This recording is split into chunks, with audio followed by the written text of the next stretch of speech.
Hello, welcome to the Ask Your Mentor Anything live series. Another Friday, another different topic. Last Friday I wasn't with you because we had the 5-day challenge that we did run and I was going live every day there. But today we have a special guest. Hello, Marta. Welcome to our series. How are you? Hi, thanks for inviting me here. I'm fine and I hope you are doing well. Thank And you. hello to everybody who is listening to us. Yeah, we're waiting people to join us. Let's take a few moments. And today's topic, as you see here in the banner, is actually machine translation post-editing, what translators need to know. And I got different options, like some people were, wow, yes, I want to know, and some people are very big, no. And I suggested, why not to get to know things before we say no to a topic, so as to see if there is a benefit for us, and I assume always there is some benefit from what we do. And I'm really curious, to be honest, for this topic. And Ellen Singer suggested you, but I had in mind actually to organize such a topic. And Marta, for those that you don't know her, is an experienced trainer in that topic. So let's start. If you would like to introduce yourself. Of course. So why I am dealing with machine translation and why I'm here today. So I was with IBM Translation Center in Poland and in Central Europe for many years. And I IBM? have IBM, yes. The big blue company, Yeah, which very has well. translation centers. And I was with the company when machine translation became a thing in the translation and localization industry. So I was 90% of my job was managing human professional translation. But when MT became a thing, I was the person responsible for deploying machine translation as an aid to professional translators, not to replace professional translators, but as an aid. And most of it was deciding whether MT is good enough to deploy for a given language pair or not yet. So I have already revealed part of my attitude to machine translation, that sometimes it's helping, but sometimes it is not helping. And it's a good thing is to just determine in which situation we are. Amazing. So we will get into that. Hello, Dorota. Hello, everyone. So let us know in the comments, where are you watching us from? If the picture, the sound is okay, say hello, introduce yourself, or where you are watching us from. And of course, if you have any questions about today's topic or the business side of translation, you are most welcome to post in the comments. We have received some questions of yours, but definitely feel free to ask anything. We're here to answer your questions about our topic and the business side of translation. So Marta, my next question would be, so now you're a full-time trainer yourself? You call yourself or a translator and a trainer? I am neither a full-time translator nor a full-time trainer. Actually, I have many parallel lives. For the last 2 years, I have been with another big company in Poland. I am with Dolby Laboratories, you know, the sound people. Dolby. And Dolby, yes. I decided to change the corporation, at least for to make some difference in my life. And I am responsible at Dolby for localization. And also I'm in another part of the business, which is publishing engineering, which has as such not much to do with translation. But even before joining Dolby, I got a side job as a trainer for translators. I was originally training on localization, like translating software. Amazing. And then there was a spin-off of this training machine translation and post-editing, which became more important topic, especially for the last 3 years since 2017. And there was a demand for a training on machine translation and post editing, like explaining what's in it for translators, which was not related anymore to localization. So I created my own set of trainings related to explicitly to machine translation and post editing. So this continues as my, so to speak, side occupation, but I have some workshops every year, at least several every year, mostly in Polish for Polish audience. But last year it intensified, maybe because it was very special year and lots of things have become online and people wanted to learn new things, also to broaden their portfolio. I started teaching MT and post-editing in English to international audience. And here, as you mentioned, Ellen Zinger was my big mentor and big aid in going international. We organized probably the most crazy workshop I had ever, because almost every participant was working in a different language pair. And still we managed to figure out how to find a common ground for learning you're things. going to repeat such a course, a workshop, but we're going to give details later also in the end of the live, and also in the comments we will share the event. So for those of you that you're interested in such an event, it will be online event, the next one that you're organizing, or on site? Yeah, I think it will be online again. I mean, I would love to go to Ellen's area, which is Amsterdam, Holland. I love Holland, but I think in May we will still be in the Zoom mode, and it will be an online event, I think. Yeah, Ellen connects people. So Ellen, if you're here, thank you for the introduction. And also she has been an unstructured mentor to many people, giving them ideas. So to get this right, you started out as a translator, most probably Yes. in-house in IBM, and then you turned it to now you are at Dolby. You mentioned the company there again as a localization man. As a localization person plus a publishing engineering person. Okay. So which has to do with your background in engineering. Do you have any background in that? Yes, I'm not a linguist from education point of view. I'm an IT specialist engineer, but most of my professional life I have been sort of, twisting towards my more linguistic soul, because I have never worked much as a programmer, computer programmer or system administrator, but mostly as a person in the localization, which is something in between IT and the translation. I've a lot of friends of mine that they started in IT and they became localization experts to very big companies, like you mentioned, IBM or Google or such companies, that they hire IT people to do the localization. And it's a starting point for many people to get into the translation industry. So we see some comments of yours. People are watching from Poland, Nigeria. Welcome. Hello, Narendra. Where are you watching us from? He says, thanks for organizing such a wonderful program. You're welcome. So we have Polish people here, Marta. So use the comments to ask us anything about the topic. And let's start with the first question. I think you covered already, like who was your first client as a translator? You mentioned was IBM your first position. Is that correct?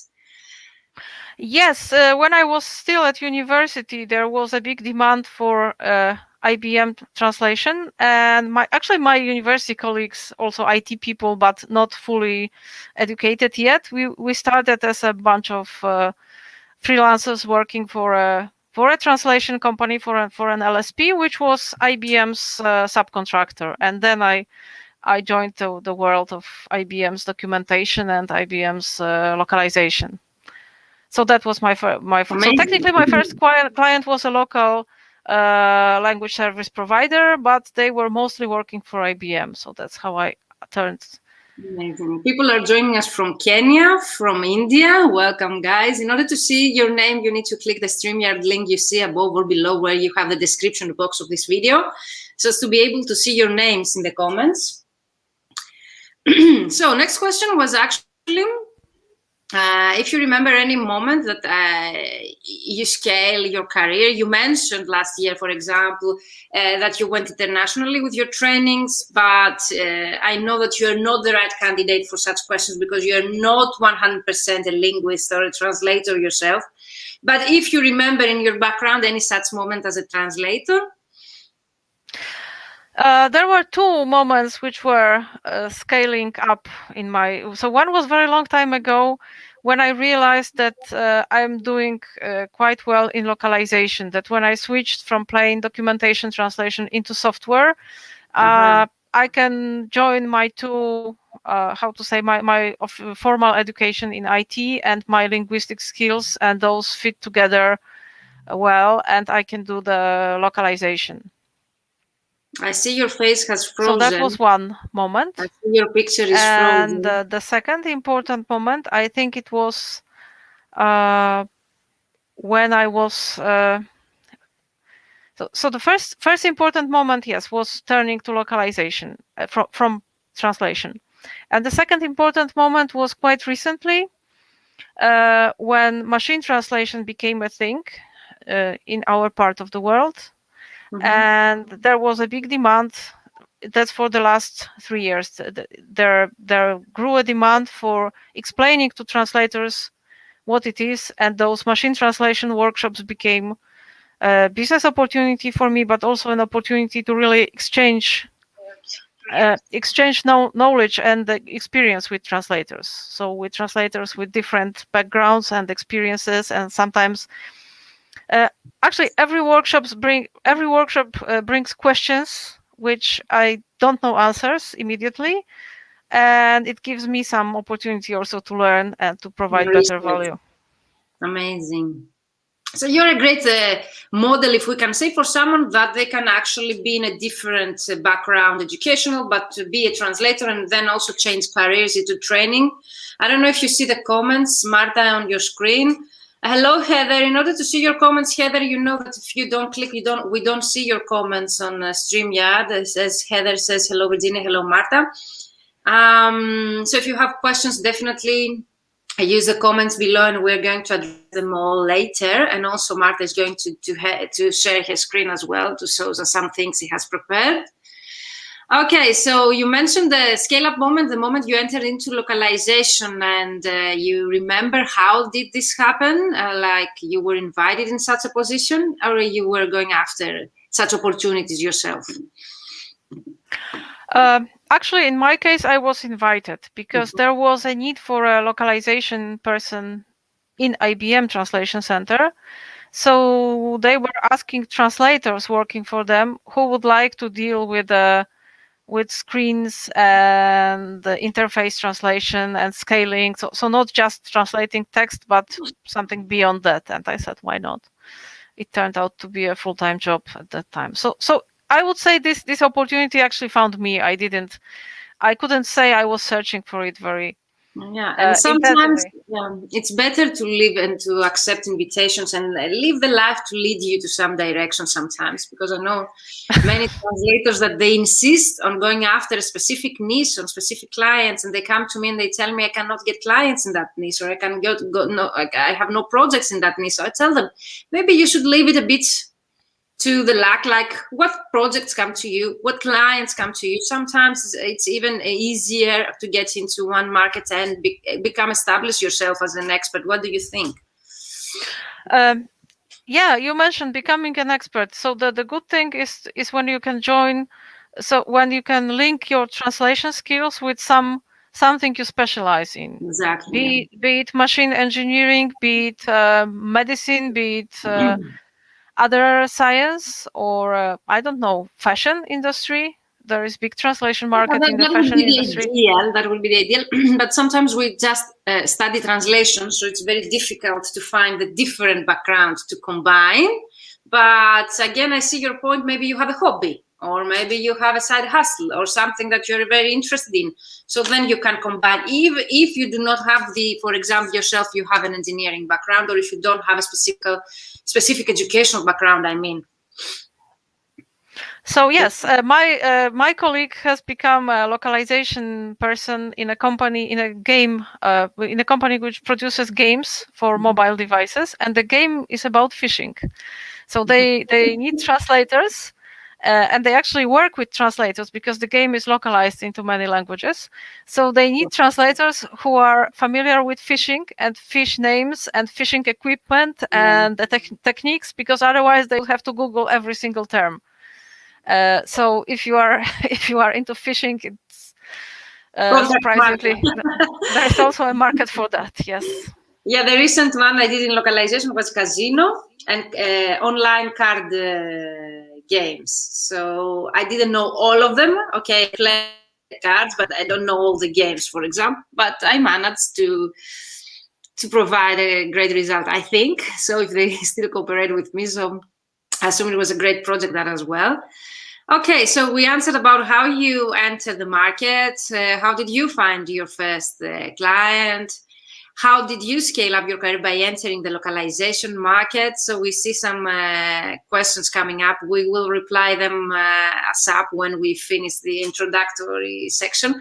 And the last question would be, for example, if you have any particular client acquisition strategy efficient that you use or you love and you implement in your business. And of course, what is your connection with mentoring? You mentioned the training, so might be that way. Yeah, with mentoring, it's definitely teaching machine translation to translators and even to companies is a mentoring in itself, because this is a very fresh market. It's not like it's not like the regular translation post editing procedure or cut tools, which is technology which is well known by now. Or terminology management, which is also well known, but this is a very fresh, sometimes it's a wild west, really.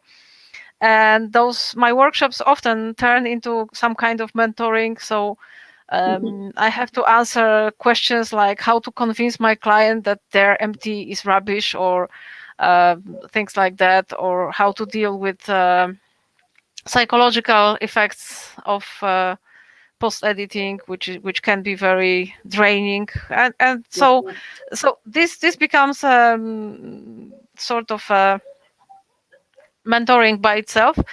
And to answer your first question, client acquisition strategy, well, I'm sort of in a lucky position because it's my second job. It's not my main occupation, but I still want to keep my training business ongoing. So I think in my case, it's good relationship with my previous clients and providing answers to questions even sometime after a workshop.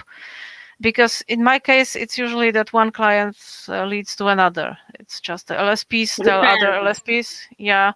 And if freelancers can come back to me with questions, they share their opinion, and they are kind to recommend my workshops to the other freelancers. So I have to keep it rolling. Amazing. And referrals, attending conferences, providing value with specific questions and answering questions. Those are great ways. And thank you for sharing that. And also you mentioned that you were invited to positions. So most probably were references again through your network and people that they know your work. So thank you so much for mentioning that, Marta. We have some generic questions. I don't know if you would like to jump into them. Like, do you think the post-editing will completely replace translation someday? Or you would like to keep them at the end, those questions? I can answer this upfront, because some maybe it's a nice question at this point. Yeah, I love this, yeah. I don't think we are ready technically that for post-editing to completely replace translation. So if we are jumping now into the details of machine translation world, so what has happened since 2017 is that we have the so-called neural machine translation now. So the technique that creates MT either for post-editing or for use in a browser or anything, so it's just all the same. This technique is able to produce MT with very good linguistic quality. So it almost looks like a natural text, but it still doesn't. Those modern machines, they don't really work with the meaning, with the sense. So translator is the ultimate source of truth for telling whether the machine translation has conveyed the meaning or not. So machines will not replace people as such, and if post-editing will replace translation, it's also a no, because MT is not good enough for every language pair and every subject and every use case. So there are situations. I can tell about Greek. We are very far away, at least about my language combination to be completely replaced up to now. Yeah, so there are situations when MT is just so bad that it just disturbs. Exactly. And it's really more efficient to translate professionally from scratch than to use machine translation and try to post edit, because it's just a waste of time. And also, it's also the niche or the specialization you mentioned really important. If there's a technical text, might be okay. If it's, for example, literature or maybe legal, might be even more, I think, challenging to be replaced by machine translation. So I think, what do you think, Marka? It also depends on the industry and the markets, the It specialization. depends. It depends on the industry. For legal text, I would say machines are quite good at that, but it must be a machine which has been trained. So here we go into the technicalities of how the machines work. Every machine, be it Google, be it some specialized MT like modern MT, like DeepL, or something even more specialized like Tilde or whatever your client might have. Every machine needs a large amount of data, bilingual data, so-called corpus, to get a training. And if it was not trained on a legal text, it will not translate legal text correctly. But if a machine was trained on legal text, it can be quite good on legal, because legal is quite predictable. It's usually very well structured text, and it uses terminology, very consistent terminology. Also, maybe it helps the context in legal, maybe to redirect. Why I mention legal, even though I know technical is the first one, might be replaced by machine, because legal sometimes, even if the term can be translated, can have 10 or different meanings or different terms in the specific legal system, local of the country. So you need a person to tell you which of these meanings, which of these terms they apply to that specific legal system or case that you are translating. This is why I had in mind legal, but I know that they work really well. You know, I was told that translation will be replaced by machines when I started studying at university, which was 20 years ago. So I've been hearing that 20 years now, and I'm still here, and I make a living, okay, full time. I make living full time, a good living out of this. So I can tell you that I've been hearing that since 2002, and now we have 2021, and still being replaced. I know that there's a development in technology. I know that some parts have also been automated, but still there are also some parts where translators are needed and still needed. What do you think on that? You know, the saying that MT will replace translators in 3 years, it's actually longer than your education. It's older than your education or my education. It dates back from the 50s, when there was the first publicly known MT experiment, the so-called Georgetown experiment, where, by the way, IBM participated, and there was a first machine translation provided from Russian into English. It was considered a big success, and the press was there was a big hype in the press. It was 1953, and there was a statement, of course, that this technology will replace translators in 3 years. We're still here, and I don't know how many thousands are, like 50,000, 100,000 are only on pros on such platforms. So we're still here, and many of us. So thank you, Marta, for your input. Thank you, Dorota, for your question. I'm just reading the next one. If you want to leave it in the end, we can leave it. So Dorota says, nowadays it seems that recruiters are more and more likely to hire machine translation post editors rather than translators. What do you think about that? Haven't seen that, to be honest, but also depends on the specialization, I think. Yeah, this is true. This is true, and I would say that this is not that every translation job is really suitable for post editing, but this is that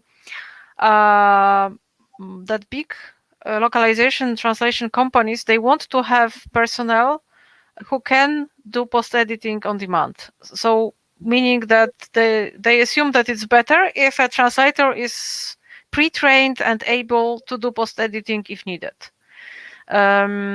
This is really a sensitive topic, because some of the bigger companies, both LSPs and the clients, they tend to push every job through post editing, even if the job is not capable for that. But I would say that not suitable for that. But I would say it's just them. The recruiters asking for a special set of skills, so that just to ensure that you are able to do post editing if needed. which is, by the way, a good thing, because there is really plenty of projects where post-editing is not is quite a good solution, because MT is decent and it speeds up the work. So in having the post-editing in your portfolio, in your price list, is not a bad thing by itself. It's just not the tough part is not agreeing to post-editing when it's really not worth it. Thank you for mentioning that, because we do not know that. People, they think that when you are told to do machine translation post-editing, you need to do it, where actually you need to actually know if it's suitable or not. And if it's the project post-editing machine translation, also in terms of price, that we will come to that later, but also in terms of actual quality of the work. So it's really important to negotiate that and to be able to distinguish the difference between a regular project that has to be translated from scratch, or a project that can actually be machine translation post-edited. So thank you, Marta, for your input. Thank you, Dorota, for your question. Let us know if we have answered your question, Dorota. And now we're getting into the technical part, because I've no background on that. So I'm going to play the newbie here. So would you like to show us how it is look like post-edit machine translation in a CAT tool? Would you like, Marta, to get into that now? Are you ready? Yes, I can share just a very quick sneak peek of what it can look like. Okay. There is a question about rates, but we are definitely going to reply about it, but we have it a bit later. So keep patient, Narendra. Okay. Can you see my screen now? You should be seeing. Let us know if you can see our screen. I see it, but definitely would like your input. Can you see our screen? You should be seeing Trados now. Okay, yes, now yes. Okay, it says yes, okay. Okay, so the whole idea about machine translation post-editing nowadays is that you do it in the normal CAT tool environment. So the most of the post-editing projects, they are just a CAT tool project, where machine translation is either added through a plugin, which means that you get it segment by segment dynamically as you translate. And I can show it now how it works. So here I have the plugin called Modern MT. That's one of the currently available plugins. It's neural machine translation, quite decent linguistically. Can I start from scratch? So we have CAT tool, okay, we have Trados, for example, and we go to where we buy plugins from. In this case, it is a Modern MT. So how you set it up is that you go to their web page and you select an option for you, and you get a plugin which you get a plugin for free actually from Trados, but you get a code to activate it from the provider, which is Modern MT in this case. So you find the plugin through Trados, and then you buy only the provider, okay, for the license. Is that correct? Yes, and this works the same with Google, same with DeepL, and with other providers. And approximately the cost of such a service, like you have the plugin, or in order to embed your machine translation to a CAT tool, might be annually or per month? Plus minus 20 euro per month from a freelancer. That's a more or less market. Approximately the cost. Yeah, it's totally worth it if you actually have regular work. Okay, it's totally worth it if you have regular work on that. Okay. So how this works is that for every segment, it gives me some proposal, which I can. So here I am translating my own bio from Polish into English. So here I can like correct this proposal, do something, blah blah, and I'm this not suggestion really... is auto. This is entered the suggestion of the translation through the machine translation. Yes, the suggestion has been entered. It looks like a suggestion from a memory, but this AT means automatic translation. It means that it was delivered through the machine translation plugin. And when I confirm this segment, it takes me to the next segment, and in more or less real time, it gives me another proposal for the next segment. So that means that this is translated like how we see it in Google Translate.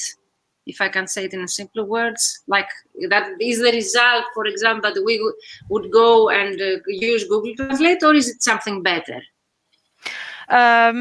It depends. I mean, the quality can differ. It's hard to tell that a plugin that, for in this case, Modern MT or DeepL, that it's always better than Google Translate. It is really depends on the use case. So Google has the most coverage of language pairs. Yeah. When I was having a workshop with Ellen, then Google was the only one, for instance, to cover Swahili. But for some language pairs and some use cases, the other engines will turn out to be better. So for English, Polish, English, German, definitely DeepL is doing very well. Also English, Dutch, and a few other European languages. Modern MT. Since you entered that, we would like to mention what other we consider as machine translation providers rather than Google Translate, because you mentioned that. So if you would like to mention that now or later. Yeah, so here what I'm showing here is Modern MT. They are a company from Italy, and they are, I would say, they are quite nice for general purpose text, marketing text sometimes. I didn't try highly technical text with them, but for instance, I was translating something for a demo, a text from fashion industry, and Modern MT was doing quite well. Another popular provider is DeepL. Here I should be showing MemoQ now. And here we have proposals from DeepL.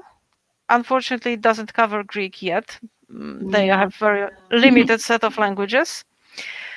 And by the way, what I can say is that in MemoQ, this works exactly the same. When I have the plugin configured in MemoQ, and I have the license purchased from DeepL, I go just segment to segment, and it in more or less real time I get a proposal to work on. So yeah, DeepL for European languages is definitely to be considered. Modern MT is to be considered. If you work with with Russian or any Cyrillic based language like Ukrainian, Romanian. Not Romanian, no, but I'm not sure about Bulgarian, but definitely Russian and Ukrainian. Then Yandex, Russian company. Yeah, I've heard it, yeah. They are definitely the best of the best in case of Russian, because they are a Russian company and they have access to big amount of training data, good training data of Russian. So up to now, you have mentioned DeepL, you have mentioned Yandex, Google Translation, and the first one, the Italian? Modern MT, it was this one which I'm having. Yeah, am I correct? Am I correct to the names? Those that the machine translation providers you've mentioned so far? Yes, and I think I will stop sharing screen now. I was about, yeah, you were something to show and I interrupted you. I was about to ask you if it's, so you go to the plugin, you install the plugin, and then you buy the license from the provider through Trados, for example, if you use Trados?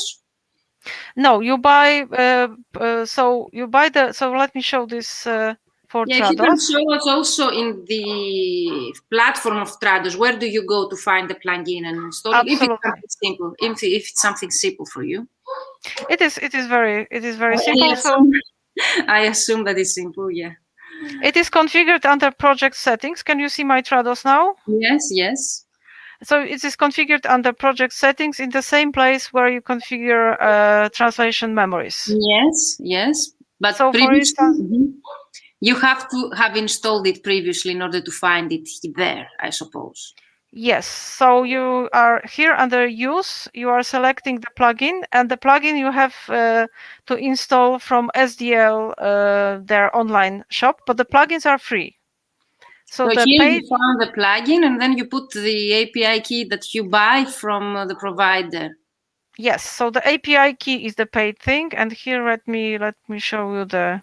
And where do you buy that? So you need to contact, for example, Google Translation or DeepL themselves? Yeah, for DeepL you select DeepL Pro, and here you go to their shop where you can buy your plugin. It says it has a price list, and here you... So here is it takes you to the... Yeah, you know why I'm asking that? Because the first time I was thinking of using such plugin on Trados, there were suggested already a ready-made Google Translation plugin. So there was a plugin for Google Translation, but most probably was before 2017 that you mentioned the change already.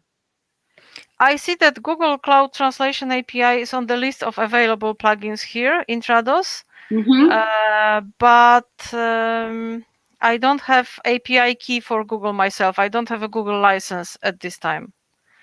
Okay, so you suggest if someone would like to use this, they find the plugin where you just showed us, and then contact Google directly, or they found it through Trados market, for example. No. This API key, this happens somewhere on the Google Translate webpage. Amazing, okay. The Google Translate page is not very straightforward itself, but I guess we can... Exactly. But for Greek, for example, we don't have many options, as you mentioned, and many languages they have, like Swahili, you mentioned, they don't have many options like you do in your language, for example.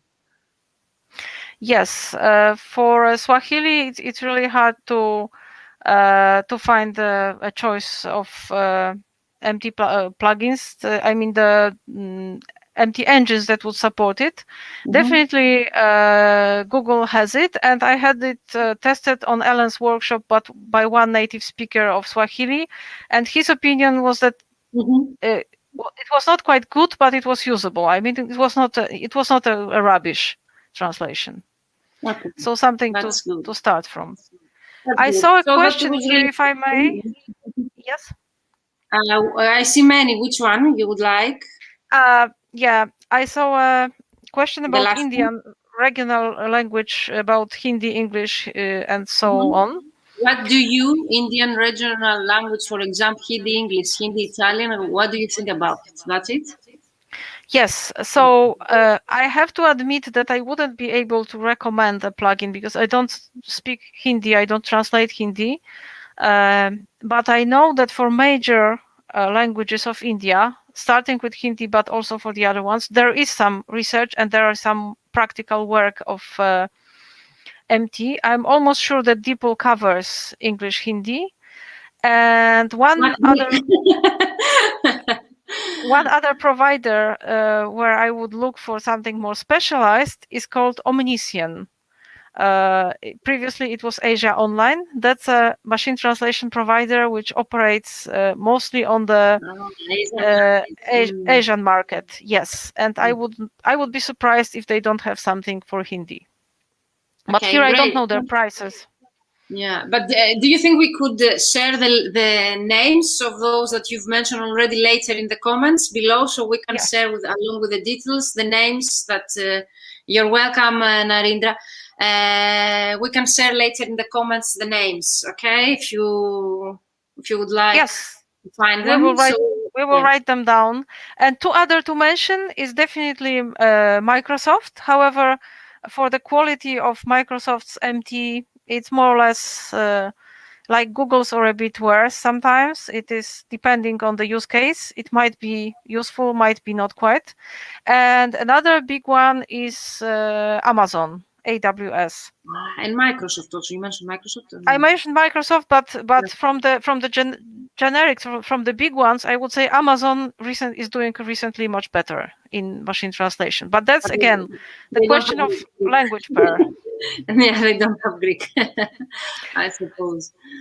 Okay, so amazing. So we are going to share the names of the tools, so don't worry if you missed any of them. And definitely you can watch the recording later, so you can find it in the live sections or the previous video section of our group, and also on the YouTube channel.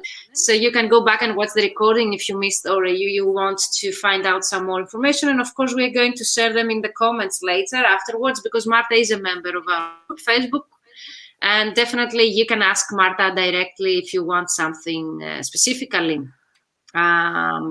So is there anything else you would like to talk about the environment of Trados and MemoQ you were showing us previously? Because I asked you too many questions about the installment.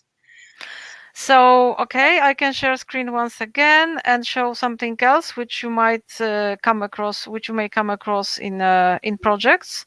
So, what happens in case you don't have network connectivity? Or yeah, interesting. Yeah, very interesting. yeah, or in case your client wants you to use MT, which you don't really have a plugin to. So there is an option to pre-translate a document. So here I selected DeepL for this one at the end. And if everything goes well, I will run the pre-translate. And it should populate the whole document with the machine translation currently available. Amazing. You save so much time that way. The trick with Trados is that you have to select that it should apply. So the idea is that it applies automatic translation only if it has no match found. So if you have good translation memory, machine translation is not going there. It's always considered that your memory is better. So machine translation should never touch where you have automatically, but manually you might be able to choose per segment if you want the automatic translation or the previous memory translation. Is that correct?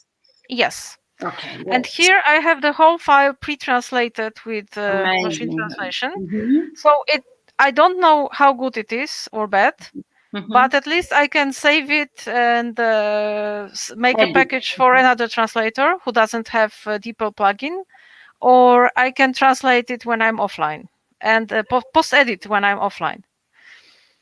So I don't need to be connected to post-edit, but then the disadvantage of this, so as you said, I save time and I don't need to be connected. But if there were repetitions, but the machine didn't know about it, so it just populated every segment with MT, and I need to now go through all the segments and make the corrections. Yeah, whereas, if you were live, you would be able to see the repetitions there if you would go per segment. Yes, if I were going per segment, then Trados would tell me would populate the repetitions with my translation. But here it's just pre-populated with MT everywhere. And for instance, in this segment, I want to show you one more goodie. Is that we expect that if there is any tagging in the source segment, machine translation as of this year, as of modern state-of-the-art expectation, is that a machine translation should put the tags in the right place, more or less. Do you think, Marta, we should have the latest version of the K2 or not in order to have this as well? It works with 1 or 2 versions down. Actually, I'm not in the most recent. I'm not in Trados 21. I am in Trados 2019. Oh, so it works. Yeah, but it's not working with it might not work with very old. I'm not sure. I didn't try recently with very old Trados. Okay. And actually, as you can see here, is one of the typical issues with MT, that it cannot guess the gender correctly. Of course. Because that's a text about me, so it should say she. And the part of post-editing starts right now. Okay, so you've done all this work, and now it's the time for post-editing. Is that correct? Yes. So if I were to really translate this text into English, so that's what I'm doing now. I have pre-translated with machine, and I am now post-editing. And you mentioned previously that if the client gives you a different machine, how you can do it for the machine of the clients. You mentioned something like that. So if they want to use a specific machine, they often do what I just did. They pre-translate in MemoQ or in Trados or in some other tool. The client's machine. Yeah, so they pre-translate. The client pre-translates and gives translators a text with already inserted pre-translation to post-edit and make corrections. So you use already this function if you want to work on a specific machine translation results that your clients wishes you to use. So thank you, very useful. Let us know if you have more questions about Marta and the now I think is the moment that everyone is expecting from you, how to charge and how do we know that, for example, a rate that is proposed or suggested by a translation company, most probably because rarely direct clients are into that. Very rarely direct client will come to you and they provide you machine translation, or they will ask you for machine translation because something that they are not familiar with, unless they are IBM, for example. But unless they are not IBM, so they are not familiar. So most probably as translator, you will be asked to do so, to provide machine translation post-editing as a service by an agency or an LSP. So how do we know if the rate that they suggest us is good, fair enough or not? And if you have any, for example, pricing system that you can suggest us for being able to charge our service, post editing and machine translation. Okay, so the only reasonable way to determine the rate. So, well, first let me give you something, some hint which is not very professional, but I think it makes sense as of today. If an agency proposes any rate which is below 50%, 50, so below half of the basic rate for translation. 50. Okay, you have a rate for translation. If you have your yeah, so if you have your rate for translation and an agency asks to do post editing for less than half the price, then it's a no. I mean, okay, that's clever. That's the basic hint. Maybe someday, but not now. And for anything above that, it's really question of doing the first task and measuring your productivity. There is no better way. So almost every translator knows there are a number of words, let's say per hour or per day, that they do on a specific language pair and a specific topic. So like if you translate machinery engineering text from English into Greek, then your productivity is more or less that and that many words per hour, let's say. And the only good way to determine the rate is that you do a sample of a text with machine translation. So you post edit instead of translating, and you measure your productivity. And then if your speed of work has increased, say by 10%, then you can agree to reduce your rate by 10%, but not more. Because why? Actually, there is no.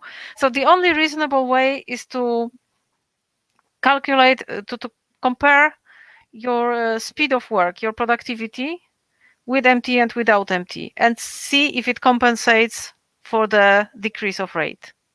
Yeah, that makes sense, and it's very rational. And also, you need to test first on your own, most probably, to start translating yourself or do machine translation post editing for your own projects, and then test the difference in your productivity between the regular translation time that you take to translate 2,000 words and then with machine translation post editing. But again, you need to test a few different projects in order to test that, because sometimes might be the machine translation very good, and that's why machine translation post-editing productivity of yours was that high, for example, and might happen the opposite to a different text, for example. Yes, you need to try different projects, and you need to, in general, try it for some time. So it can be that for the first week or 2 weeks or 1 month or even 2 months, your productivity is not as it used to be because you are getting used to this new style of work. Some translators really don't like the situation when they have proposal for every segment, and when the most of work, that's the nature of post-editing, that the most of work is correcting, not creating. Exactly. So it might be slowing you down for the start, but then if MT is really good, you will overcome it. So probably the best benchmark I have seen from a translator's perspective is that you do post-edit on a text of your choice, like and with MT, which you find good, and you see what's your best possible productivity increase. So then when you see that your best possible productivity increase is 15%, 15, and somebody gives you a rate which would require 30% productivity increase, 30, then it's high risk job, because you probably will not be able to compensate with your speed for the rate reduction. You might take a sample. You might take a sample of the project if client agrees and see, but maybe they have a really good MT for this job, but it is risky. I come up with two questions listening to you right now. So if you have in mind, for example, is there a regular rate, or will never have a regular rate for post-editing? So for example, for translation, even if the project is easy or difficult, or how much time will take us, we have a rate, for example, 12 cents per word, okay?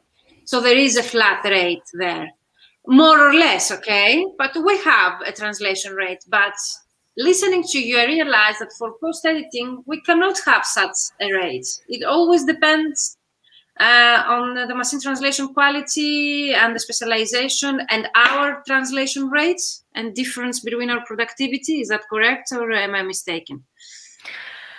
You are correct that it will definitely be different. There are different approaches to that, because there are some, for instance, there are some LSPs, some translation companies, which do offer a fixed post-editing rate to their clients without even checking how the MT will be, what's the nature of the content, and so for the business to position, to calculate things, it's sometimes really demanded to have a flat fixed post-editing rate.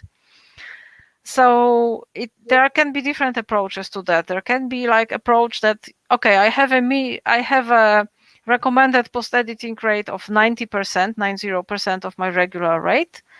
And if I am to go down more than that, then I need to do a sample. That's one of the possible approaches. 10% reduction, if we can say in simple words, 10% reduction of your translation rate. Is that correct? Yes. So this is one of the... If they ask more, you need to do a sample to see if it justifies exactly the lower rate for post-editing or not. So it's a very professional way of doing it, but it's something really new. And I think translators, they're not aware of that. And I think that they go and say, without even checking anything, like 50% discount because it's machine translation post-editing. So it's really important what you mentioned here. So we are not there yet. Machine translation quality is not there yet to suggest 50%, okay, discount to your regular rates. And if we can have, for example, a rule for that would be start with 10% and take a sample just to see. 10% is just from the top of my head. And okay. I mean, it's a safe one, okay? It's a safe. But I was coming to my next question. Because of your experience, have you seen any suggested rate, more or less, that applies to machine translation post-editing, like in the market in general, in the translation business in general?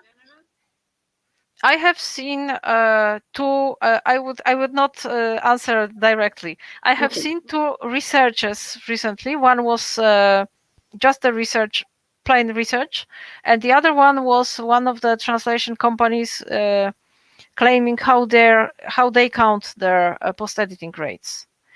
And both of them were measuring productivity of translators on a bigger sample of data or over some period of time. And both of them mentioned productivity increase by 15-17%, 1517.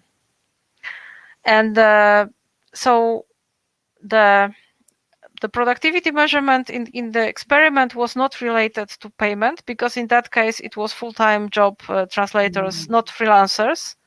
It was just measured to determine if it makes sense to deploy MT or not.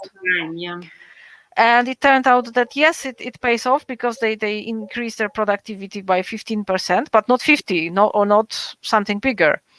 And the other experiment was conducted by a company called Accolade, and they claim that they always calculate their post-editing rate based on such experiments. So if they detect, let's say, in a medical translation from English to German, if they have productivity increased by 20%, then they use price reduction by 20% because this compensates. To the translators or to their clients? Because my last question would be how to handle those projects. So, okay, they apply discounts to the translators' rate, but how, when it comes to charging your direct clients, do you offer discounts there, or do you charge the direct client, the end client of the project, the same rate, for example?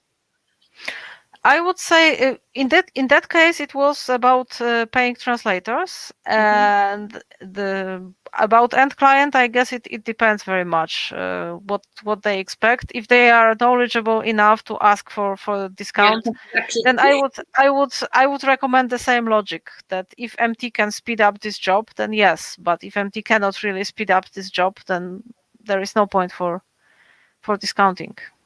Okay, amazing. So I would suggest you not discounting direct clients unless they ask you, so they are aware, or they are Google, or I don't know, IBM. So thank you, Marta. It was amazing. We're already like 56 minutes live. The time flies. I really understood everything. So you're very good at what you are doing. Thank you so much. In a very simple words, you explained things that, okay, myself, some I've heard before, some things not. And we answered some great questions about how to charge machine translation post-editing, how to understand how much you should charge, if our profession is going to be replaced or not by machine translation in the future, by machines in general. What else? So we replied, for example, how to embed and install machine translation on CAD tools. How does the environment look like working with machine translation? So Marta shared her screen. What about recruiters nowadays and the fact that they want to hire more machine translation post-editors rather than translators? So if you missed the live, go back and watch the recording. We answered all of those questions and many more things. We are going to share in the comments the names of different machine translations that Marta shared with us. Is that okay with you, Marta? Yeah, I will note down the names which we were discussing. Marta is a member of Mentoring for Translators, and to mention that there is going to be a workshop, how many hours? In May? There will be a workshop, yes, in May, 21st of May, 6 hours altogether, so 3 hours per day. 2 days, so it will be 2 days workshop. 2 days, 2 days, yeah, 3 hours and 3 hours, yeah. And it will be held in English. So it is intended for all translators working in all language pairs. We will try to cover every language pair. No matter what is your language combination, you can join. Thank you. Lotte Bulken says, very interesting, Marta. Thank you very much. Dorota says, thank you for this talk. It has been very interesting. Thank you, guys. So we will share the details and the links to join the workshop of Ellen Singer and Marta that they are going to organize in May in the comments. So for those that you are interested in joining that, you can take a look and register through the links. Is there anything else you would like to share, Marta? I want to thank you all for listening, for participation. Thank you for the questions. As I said, I always learn something when I try to teach. I actually learn something. So thanks a lot. And remember, it's a very dynamic market. It's really a wild west sometimes. So I wish you good clients, good luck, and just try to determine what is good for you. And my advice for translators working with MT is that if you feel that something is wrong, then you are probably right, because you are better. I thank you for closing with that. Definitely translators are better. Definitely translators are not going just yet to be replaced by machine translation. A great tool, okay, to boost your productivity, to be able to earn more by working less. And last advice for those, Marta, that they would like to learn more about machine translation or get into that industry of machine translation. How do they get into that? Like if there are any official courses beside of your workshop and the trainings that you do ad hoc, is there any way that they can be officially, I don't know, educated in that section, and where to start finding clients if they would like to work with machine translation post-editing agencies, I suppose. Is there any association for machine translation post-editing? Where to start with that? Good question. The reason why I make courses is that because there are not many, really. There are some.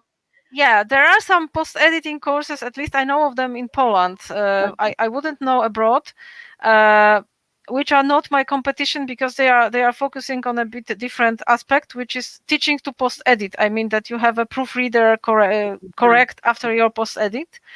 I do just a little of that, but I mostly explain how to deal with MT and how to measure your productivity, how to deal in different cut tools, and the how actual to post-editing, the actual machine translation post-editing. Yes. So there are not many really courses that I would know of. There is a very good course of machine translation, scientific one, which explains it's free of charge. But it's by scientists who create MT. So you can, if you want to understand how neural MT works, that's a good one, but it's not teaching you how to post-edit. So I would say as of today, the post-editing courses are mostly made by people like me or people who post-edit themselves and just share their knowledge. So it's a new market still. It's a new market, even some years now. It's still a new market to get into. So Marta, if you would like to share that course, the theoretical one, and also your workshop in the comments later, I think people will find it really useful. And thank you so much for today, for the training. Again, there will be a workshop 2 days, 3 hours per day by Marta in May with Ellen Singer. So you will find more details in the comments. We're going to share the links for you. We're going to share the names of different machine translations. Yes, of course, Patricia, they're going to share the link just after we close the live. Marta is in the Mentoring for Translators Facebook group. So definitely, Marta will be there to answer any questions of yours. And of course, you will share the details of the workshop for you. For those that are interested, they can join right now. So we were thinking with Marta, if you're interested, and from now on if you are interested in having a paid webinar, actionable, like hands-on training in the Mentoring for Translators, was a suggestion by Ellen Singer and Marta in different topics of the speakers that we have had so far here, including Marta, because it's a very hands-on training and something really new. You are most than welcome to express your interest in organizing something like that, and I will organize that. And of course, Marta will be there to show you everything. We can have both beginner stage and more advanced stage, so we can split it into different stages of the workshop. So for those that you are interested in having something additional to the free webinars that we touch a bit the topic here, if you want a hands-on training actually with a certificate of completion and actually to be able to have hands-on training and knowledge that you can actually implement afterwards, then definitely express your interest underneath this video, or definitely you can reach me out directly, because it's something that Marta is willing to do. So Ellen Singer is willing, many of our mentors and trainers are willing to do that further to the free webinars that we do. Those, they never stop. We are going to be every Friday here on a different topic. But if you have any topic or any guest of mine like Marta here that you would be really interested in having a paid action with actionable steps and hands-on training in our group, let us know, and we're going to organize it based, of course, on your demand. So if we see that there is demand, we're going to organize it. So thank you all of you for being here. Those were the news. Marta is a member of the group. You can find her there. Marta, also, if you would like to share your contact details later in the comments of people that they would like to contact you directly to find your details, you will find again also the details of the workshop and the details of the machine translations that Marta shared. Just before I close, that you're welcome, Patricia. That we are on Clubhouse. Okay, I know it's another new means, and I have 7 invitations for those that they would like to be active on Clubhouse. It's a new, like something between a radio show and a podcast. So if you need an invitation, I have 7 of them. Please post a comment below or reach me out directly. We were together with the great participants today. Also, Herman and Martina were there, and we were discussing about growth and scale up success stories. So it was really interesting, like coaching online. And of course, that I have opened the doors to my ultimate LinkedIn prospecting system for those that they're interested in getting leads and actual paid projects and clients through LinkedIn, working with me for 3 months. I only do it once per year. So I have opened the doors. We have only 5 spots left. So if you're interested, hurry up, find the link in the unit so as to join us. We start March 1st. It's a 3-month comprehensive business mentoring program tailored to your needs, but specifically for LinkedIn. Sorry for taking the time from you, Marta. I just wanted to wrap up all the news. Thank you once again. It was really nice having you here. Thank you for sharing your knowledge. I can't wait to have you next time, maybe with a more advanced level, if you are interested in the future, having one more. And see you in the group, all of you. Bye-bye for now. Thank you, Marta.